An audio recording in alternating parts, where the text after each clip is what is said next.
결혼 8년 차입니다. 저희는 아이가 없습니다. 서로 처음부터 그렇게 약속했거든요.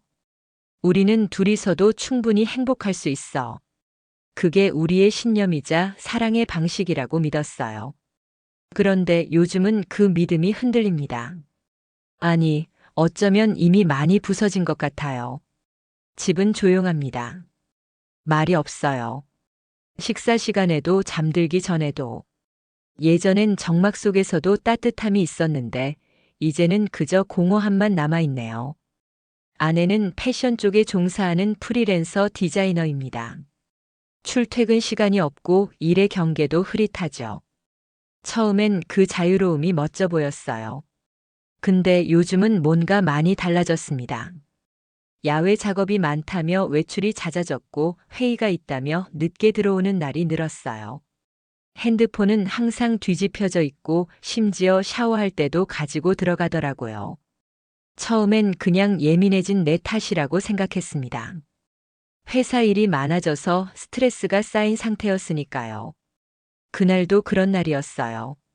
저녁을 먹고 거실에 앉아 있는데 아내가 알 수 없는 이유로 자주 웃더라고요. 휴대폰을 보면서. 물론 아무것도 묻지 않았습니다. 괜히 오해받기 싫었거든요. 하지만 이상했어요. 무언가 분명히 달라졌다는 느낌. 말은 안 해도 느껴지는 그 거리감. 사람 사이에 있는 공기의 온도가 어느 순간 확 변한 걸 눈치는 채기 마련이잖아요. 그날 밤 아내는 늦게 들어왔어요.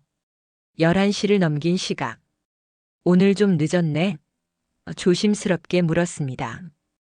그녀는 미소를 지으며 말했어요. 미팅 끝나고 고객 회사 직원들이랑 회식 겸 간단하게 한잔했어. 그리고는 씻고 바로 누웠습니다. 거짓말 같진 않았습니다. 그런데 이상하게 속이 쓰리더라고요. 다음 날 아침 아내는 평소보다 일찍 나갔어요. 야외 작업이 있다며 메이크업까지 한 상태로. 커피를 마시던 중 집에 있는 그녀의 노트북에 불이 들어와 있는 걸 봤습니다. 일부러 들여다보진 않았어요. 정말이에요. 다만 그 순간 문득 한 문장이 떠올랐습니다. 나는 그녀를 정말 알고 있는 걸까? 어쩌면 몰랐던 건지도 모르죠. 아내가 어떤 사람인지, 무엇을 느끼는지, 무엇을 감추고 있는지. 그날 이후로 작은 것들이 계속 마음에 걸리기 시작했습니다. 샤워하고 나온 그녀의 목에 남은 향수 냄새. 아내는 원래 향수를 거의 안 쓰는 사람이에요. 어느 날 식탁 위에 놓인 택배 상자. 명품 브랜드 로고가 선명한 작은 상자. 평소 아내가 제 카드를 사용하거든요. 그런데 제 카드 사용 내역엔 그런 구매가 없었습니다. 이건 뭐야? 고객한테 받은 선물이야. 런칭 기념으로 받았어. 눈을 피하며 대답하더군요. 그냥 넘어갔어요. 하지만 가슴이 철렁했습니다. 그 말투, 그 눈빛이 너무 낯설었거든요. 하루 이틀 그렇게 시간이 흘렀습니다. 그러던 어느 날 평소처럼 퇴근해 현관문을 여는데 문득 이상한 생각이 들었어요. 이 집에 나만 살고 있는 건 아닐까? 서로 같이 있는데도 같이 있는 느낌이 전혀 없는 집. 결혼 초엔 이 집이 너무 좋았습니다. 함께 가구를 고르고 벽지를 고르고 소파 색깔 하나하나까지도 서로 맞춰보던 그 시간들. 지금은요. 그 모든 게 남의 집 이야기 같아요. 아내는 더 이상 저를 바라보지 않는 듯 했고 저도 점점 말을 아끼게 됐습니다. 아니, 어쩌면 겁이 났는지도 모르겠습니다. 그녀가 내게 무슨 말을 할까봐. 혹시라도 모든 걸 끝내자고 말할까봐. 그럴 용기가 제게는 없었습니다. 그래서 외면했어요. 애써 아무렇지 않은 척. 모든 걸 알면서도 모르는 척. 그게 더 나을 것 같아서요. 하지만 인간의 감각은 참 신기한 게 작은 틈 하나로도 큰 의심이 자라납니다. 그리고 그 틈은 곧 이름 하나에서 시작됐습니다. SNS는 원래 잘하지 않는 편입니다. 그날도 그냥 심심해서 예전에 쓰던 계정을 열어본 거였어요. 팔로우 목록도 몇 년째 그대로였고 별다른 알림도 없었습니다. 그런데 이상하게도 익숙한 이름 하나가 눈에 띄었어요. 한지석. 한참을 멈췄습니다. 머릿속이 하얘졌어요. 대학 시절 같은 과였고 꽤 친하게 지냈던 친구였습니다. 술도 자주 마셨고 연애 상담도 했던 그런 사이. 졸업하고 나서는 몇 년간 연락이 끊겼었고요. 그 이름이 아내 게시물에 댓글로 달려 있더라고요. 사진 너무 좋다. 감성 여전하네. 처음엔 그냥 반가운 마음이었습니다. 하지만 다시 보니 이상하게 신경이 쓰였어요. 지석이라는 친구가 좀 가벼운 성향이 있었던 친구였어요. 그런 지석이가 아내에게 감성 타령? 그것도 몇 개의 게시물에 연달아 댓글을 달고 있었습니다. 이거 뭐지? 괜히 찝찝한 마음이 들었죠. 그날 밤 자연스럽게 아내에게 물었습니다. 지석이, 너도 알지? 대학 때 친구. 걔가 너 게시물에 댓글 달았던데? 아내는 잠시 멈칫하더니 그냥 웃으며 말했습니다. 아, 지석 씨? 요즘 일적으로 도움 좀 받고 있어. 촬영 코디네이터 한 명 소개해줬거든. 말은 자연스러웠지만 그녀의 눈빛이 묘하게 흔들리고 있었습니다. 그날 이후로 지석이라는 이름이 머릿속을 떠나지 않았어요. 도대체 언제부터 다시 연락을 하게 된 걸까? 내가 모르는 그들의 교류는 얼마나 될까? 며칠 후 아내의 휴대폰이 식탁 위에 놓여 있었습니다. 마침 그녀는 욕실에 있었고요. 무심코 화면을 봤는데 알림창에 지석 오빠라는 이름이 떴습니다. 가슴이 철렁했습니다. 순간 심장이 빠르게 뛰었습니다. 알림 내용은 단순했어요. 오늘도 수고했어. 너랑 있으면 시간이 금방 가. 이건 업무상의 대화가 아니었습니다. 절대 아니었어요. 그날 밤 잠이 오지 않았습니다. 아내는 옆에서 깊게 잠든 듯 했지만 저는 숨이 막혔습니다. 불안과 분노가 얽히며 목까지 올라왔어요. 다음 날부터 저는 조금씩 아내를 관찰하기 시작했습니다. 별말 없이 일상을 지켜보는 척하면서 작은 변화들을 눈에 담았죠. 화장은 전보다 더 정성스럽게 하더라고요. 옷도 바뀌었고 향수도 다른 걸 뿌리기 시작했어요. 그러면서도 저에겐 아무렇지 않게 굴었습니다. 오히려 더 밝고 다정하게. 그게 더 무서웠습니다. 이 사람은 도대체 무슨 생각으로 나와 함께 있는 걸까? 아니, 내가 지금 뭘 놓치고 있는 걸까? 회사에서도 일이 손에 잡히지 않았습니다. 회의 중에도 아내의 표정이, 지석의 문자 내용이 자꾸 떠올랐어요. 그로부터 일주일 후 아내가 주말에 일정이 잡혔다며 외출 준비를 하고 있었습니다. 새로 산 원피스를 입고 립스틱도 평소보다 진하게 발랐더라고요. 무심한 척 물었습니다. 같이 가는 사람 누구야? 코디랑 모델 한 명이랑. 지석 오빠도 근처 온다고 하더라. 그 순간 제 몸이 잠깐 굳는 느낌이었습니다. 지석 오빠? 그렇게 부를 사이였나? 그녀가 오빠라는 호칭을 쓰는 걸 처음 들었거든요. 그 사람. 말 편하게 하기로 했어 자연스럽게 대답하더군요. 하지만 그 웃음 저는 못 잊습니다. 분명 뭔가 감추고 있는 표정이었어요. 그날 오후 저는 그녀를 몰래 따라가 보기로 했습니다. 차를 몰고 100m쯤 뒤에서 조심스럽게 따라붙었습니다. 서울 성수동 한 카페 앞에 차를 세우더니 아내는 내리자마자 전화를 걸었습니다. 그리고 몇 분 후 지석이 나타났습니다. 멀리서도 한눈에 알아볼 수 있었어요. 익숙한 걸음걸이, 허리춤에 손을 얹는 습관까지. 그 사람 맞았습니다. 그들은 자연스럽게 인사를 나누고 어깨를 살짝 건드리며 웃더군요. 저는 그 장면을 차 안에서 지켜보다가 그만 핸들을 세게 움켜쥐었습니다. 그래, 그럴 수도 있지. 그냥 친한 거겠지. 애써 그렇게 말했죠. 그리고 그날 밤 저는 처음으로 그녀의 노트북 비밀번호를 풀어봤습니다. 그리고 그 안에서 충격적인 것들을 마주하게 됩니다. 비밀번호는 여전히 우리의 결혼 기념일이었습니다. 그 사실이 더 씁쓸하더군요. 겉으론 변한 게 없는 척하면서 속은 이미 전혀 다른 곳을 보고 있었다는 뜻이니까요. 노트북을 연 순간 저는 스스로에게 다짐했습니다. 이건 감정으로 보지 말자. 이건 그냥 진실을 확인하는 과정이다. 메일함, 메신저, 일정표, 클라우드. 하나하나 열어보며 단서를 찾기 시작했습니다. 그리고 얼마 지나지 않아 문제의 흔적이 나타났습니다. 사진 폴더 안 프로젝트라는 이름의 하위 폴더 속에서 누가 봐도 작업용으로 보이게 이름을 붙여놓은 그 안에 한눈에 봐도 개인적인 사진들이 있었어요. 술잔을 부딪히는 사진, 늦은 밤 조명 아래 마주 앉은 테이블, 심지어 서로의 어깨에 기대고 찍은 셀카도. 그중 하나는 아내가 입고 나간 바로 그날의 옷이었어요. 숨이 턱 막혔습니다. 아, 이게 진짜구나. 그제야 그동안의 퍼즐이 하나씩 맞춰졌습니다. 택배 상자 속의 명품 상자. 야근이라는 핑계의 늦은 귀가. 바뀐 향수와 웃음의 온도. 모든 게 그 사람이었다는 걸 확신하게 됐습니다. 그 순간 분노가 치밀어 오르기도 했지만 이상하게 차분해지더군요. 그래. 이제는 감정이 아니라 행동으로 보여줄 때다.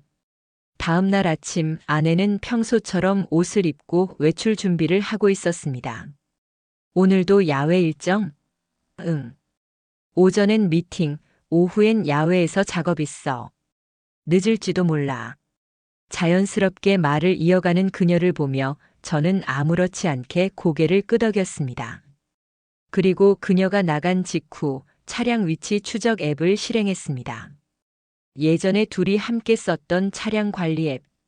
아직 계정이 남아 있었습니다. 그녀의 차량은 오전 11시 45분 강남 도산공원 근처에 있었습니다. 그리고 오후 2시 차량은 잠실의 한 호텔에 멈췄습니다. 호텔? 잠깐 손이 떨렸습니다.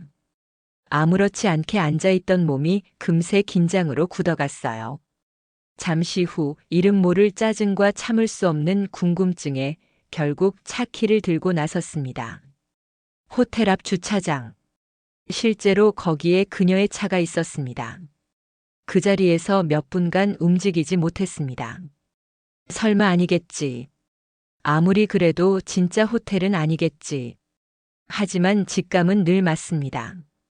제 촉은 말하고 있었습니다. 이미 다 끝났다고. 잠시 후 후문 쪽에서 두 사람이 걸어 나왔습니다. 한지석, 그리고 제 아내. 둘은 자연스럽게 걸었고 서로를 바라보며 웃고 있었습니다. 팔짱을 끼진 않았지만 그 거리와 분위기만으로도 충분했습니다. 저는 그들을 멀리서 지켜봤습니다. 다가가진 않았습니다. 지금은 아직 때가 아니었거든요.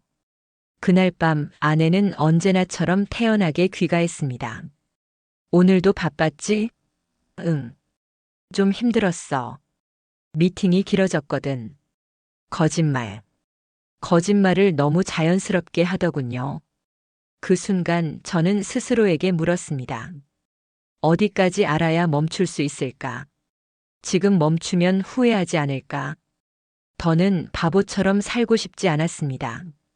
그날 밤 혼자 소파에 앉아 불 꺼진 거실을 바라봤습니다. 아내는 이미 잠든 듯 했고 집안은 조용했습니다. 가만히 있다 보니 이 집이 더 이상 제 공간 같지 않더군요. 숨이 막혔습니다. 분노와 절망 사이 어딘가에서 감정이 꼬여만 갔어요.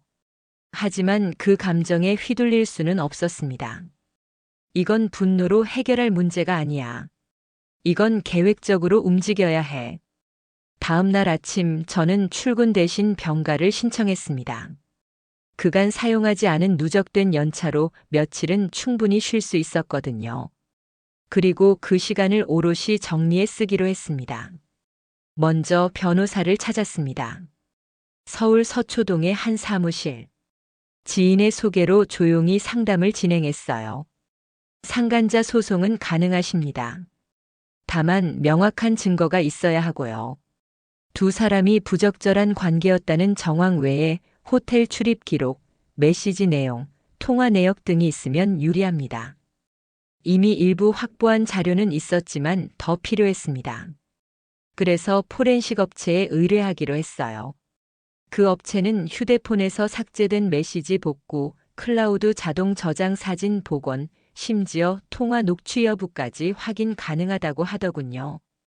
저는 아내의 태블릿을 조심스럽게 전달했고 휴대폰 백업 파일도 함께 넘겼습니다. 그 순간 분노도 있었지만 그보다 더 컸던 건 모멸감이었습니다. 내가 매일같이 믿고 마주보던 사람이 내 눈앞에서 이렇게까지 다른 얼굴을 하고 있었다는 사실. 그게 견딜 수 없었어요. 그로부터 일주일 자료 정리가 점점 끝나가고 있었습니다. 호텔 출입 내역 캡처, 두 사람 간 메시지 수십 건, 데이트로 의심되는 장소 위치 기록들. 심지어 지석이라는 남자가 아내 외에도 다른 여성들과 연락을 주고받은 흔적까지 나왔습니다. 이놈 대체 뭐지? 처음엔 그냥 우연히 다시 만난 인연이라 생각했는데 알고 보니 단순한 바람 상대가 아니었던 거죠. 문득 아내가 너무 불쌍하다는 생각도 들었습니다. 지석에게 아내는 수단이었을 뿐이고 그녀는 그걸 모르고 있었다는 게 아이러니하게도 가슴을 아프게 만들었습니다. 그런데도 저는 멈추지 않았습니다. 이제는 돌아갈 수 없었거든요. 모든 자료를 정리한 날 저는 스스로에게 다시 묻습니다. 이 사람을 용서할 수 있나? 이 사람과 다시 사랑이라는 걸 할 수 있을까? 결론은 명확했습니다. 그날 밤 저는 조용히 아내를 바라봤습니다. 소파에 앉아 책을 읽는 그녀의 옆모습. 여전히 아름다웠지만 그 속에 있는 진심은 더 이상 보이지 않았어요. 요즘 많이 지쳐 보여. 우리 대화가 필요할 것 같아. 잠시 정적이 흘렀고 아내는 고개를 살짝 돌렸습니다. 응? 그녀가 놀란 듯 말했어요. 저는 그 말에 그냥 웃었습니다. 그리고 그 다음 날 결정적인 증거가 담긴 USB 하나를 준비했습니다. 모든 걸 정리해 담은 작은 장치 하나. 그걸 그녀 손에 직접 건네기로 마음먹었습니다. 제 심장은 요동쳤지만 감정은 없습니다. 복수는 감정이 아닙니다. 정확함이고 차가운 선택입니다. 주말 오후였습니다. 비가 조금씩 내리던 날. 아내는 집에 있었고 저는 조용히 USB를 책상 위에 올려두었습니다. 이건 뭐야? 그녀가 물었습니다. 저는 눈을 피하지 않고 말했어요. 그냥 같이 보면 좋을 것 같아서. 우리 이야기야. 그녀는 잠시 망설이다가 노트북에 USB를 꽂았습니다. 그 안엔 하나의 폴더만 있었어요. 이름은 2024 기록. 그녀가 더블 클릭을 하자 정리된 폴더들이 열렸습니다. 위치 기록, 호텔 출입 내역, 메신저, 사진. 하나하나 보기만 해도 모든 걸 이해할 수 있을 만큼 선명했습니다. 처음엔 놀란 눈치였습니다.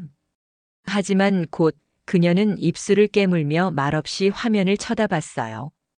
사진 폴더를 클릭했을 때 그녀의 손이 살짝 떨렸습니다. 한참을 아무 말도 하지 않았어요. 그러다 결국 그녀가 조용히 말했습니다. 언제부터 알고 있었어?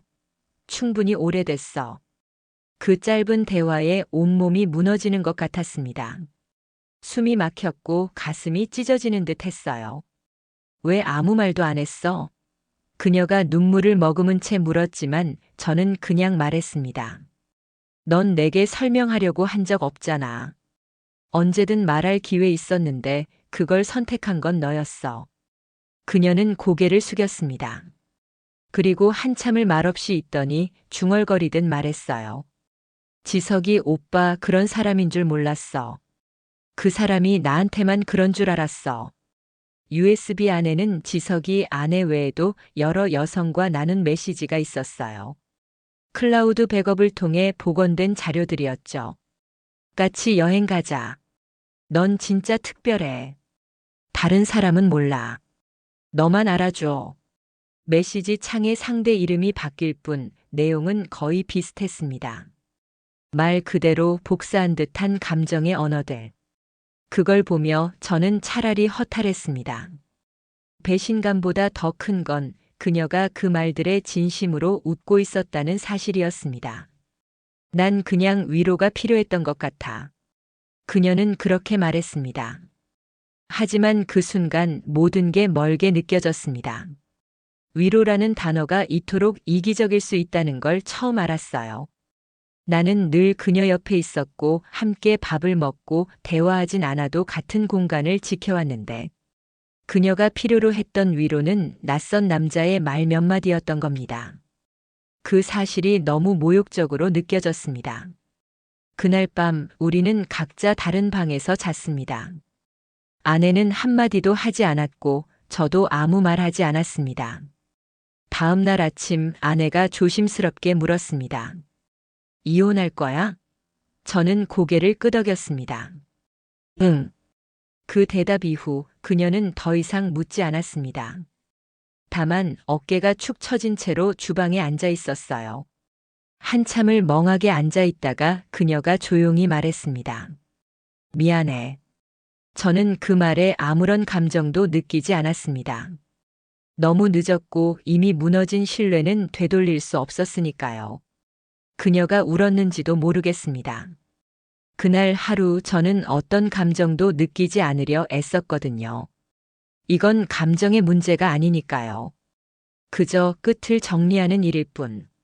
USB를 건넨 다음 날부터 저는 더 이상 아내와 눈을 마주치지 않았습니다. 그녀 역시 아무 말 없이 조용히 움직였습니다. 서로가 이미 끝이라는 걸 알고 있었거든요. 하지만 한 사람, 아직 아무런 대가도 치르지 않은 이가 있었습니다. 한지석. 그놈은 내 삶을 조용히 무너뜨린 존재였고 그런 주제에 책임감이라는 단어조차 몰랐습니다. 그를 직접 만나진 않았습니다. 그럴 필요도 없었고 내가 원하는 방식은 정면 충돌이 아니었으니까요. 제가 선택한 방법은 그의 일터를 통해 움직이는 것이었습니다. 지석은 중견 광고 대행사의 콘텐츠 팀장으로 일하고 있었습니다. 프리랜서와의 외부 협업이 잦은 만큼 이미 업계에선 나름 평판도 있고 영향력도 있었죠. 저는 준비해둔 자료들을 모았습니다.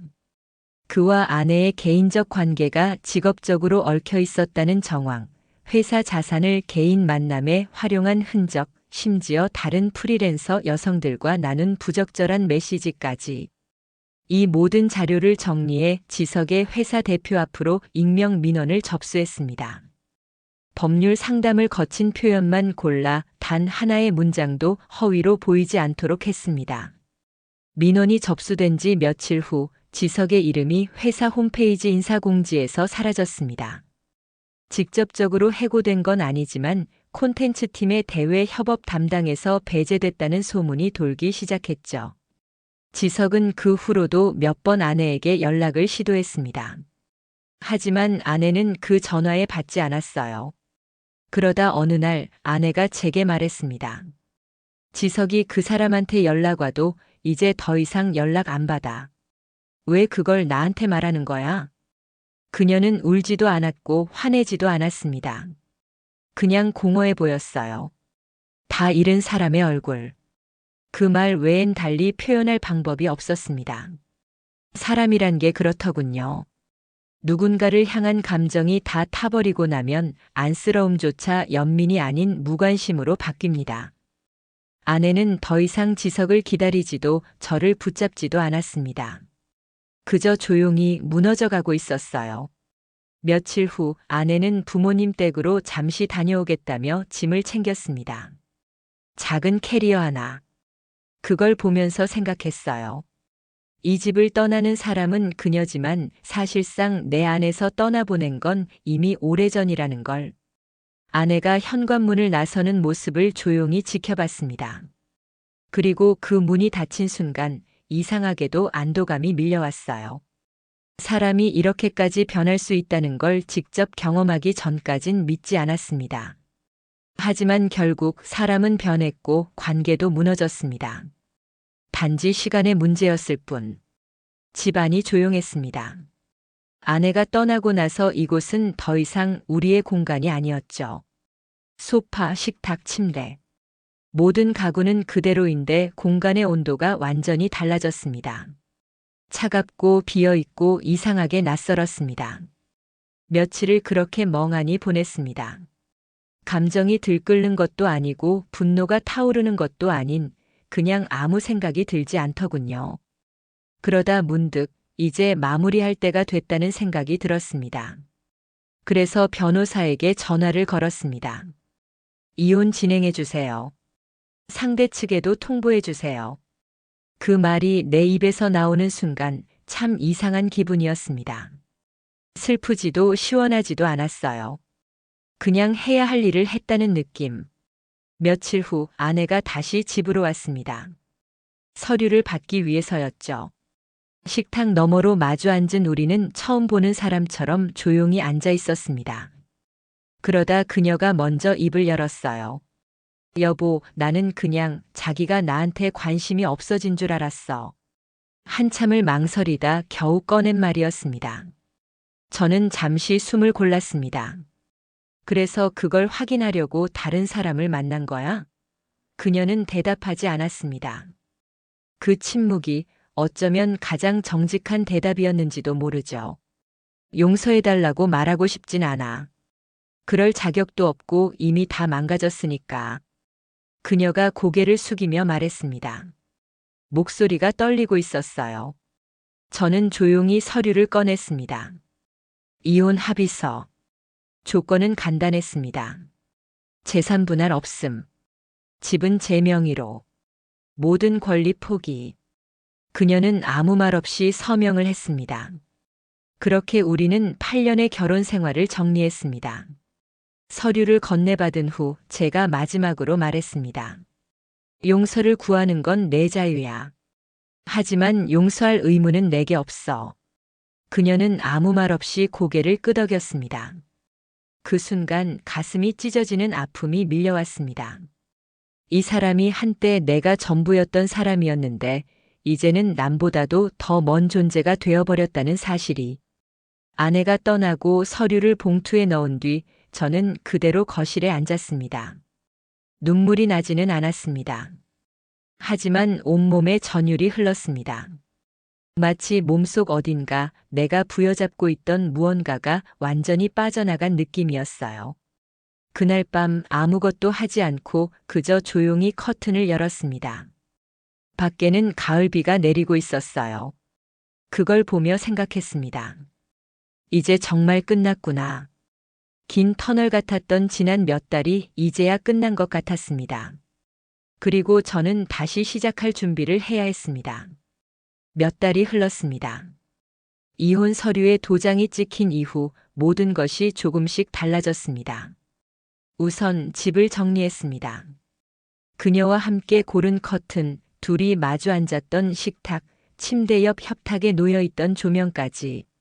하나씩 버리기보단 그냥 새로 시작하는 게 낫겠더군요. 부동산을 통해 집을 정리했고 조용한 동네의 작은 아파트로 옮겼습니다. 낯선 공간에 처음 들어섰을 때 기분이 묘했습니다. 그런데 이상하게도 숨이 편하더군요. 누구의 눈치도 보지 않아도 되고 어떤 감정도 애써 감추지 않아도 되는 공간. 새로운 침대, 새 커튼, 직접 고른 조명 아래에서 조금씩 일상을 다시 맞춰갔습니다. 출근 전 아침 햇살을 맞으며 커피를 내리고 작은 선반 위에 책 한 권을 올려두고 그렇게 하루를 시작하는 게 이제는 낯설지 않습니다. 가끔씩 그녀가 생각나기도 합니다. 그 사람이 어떤 표정으로 그날 나를 마주했는지, 무슨 마음으로 지석을 만났는지.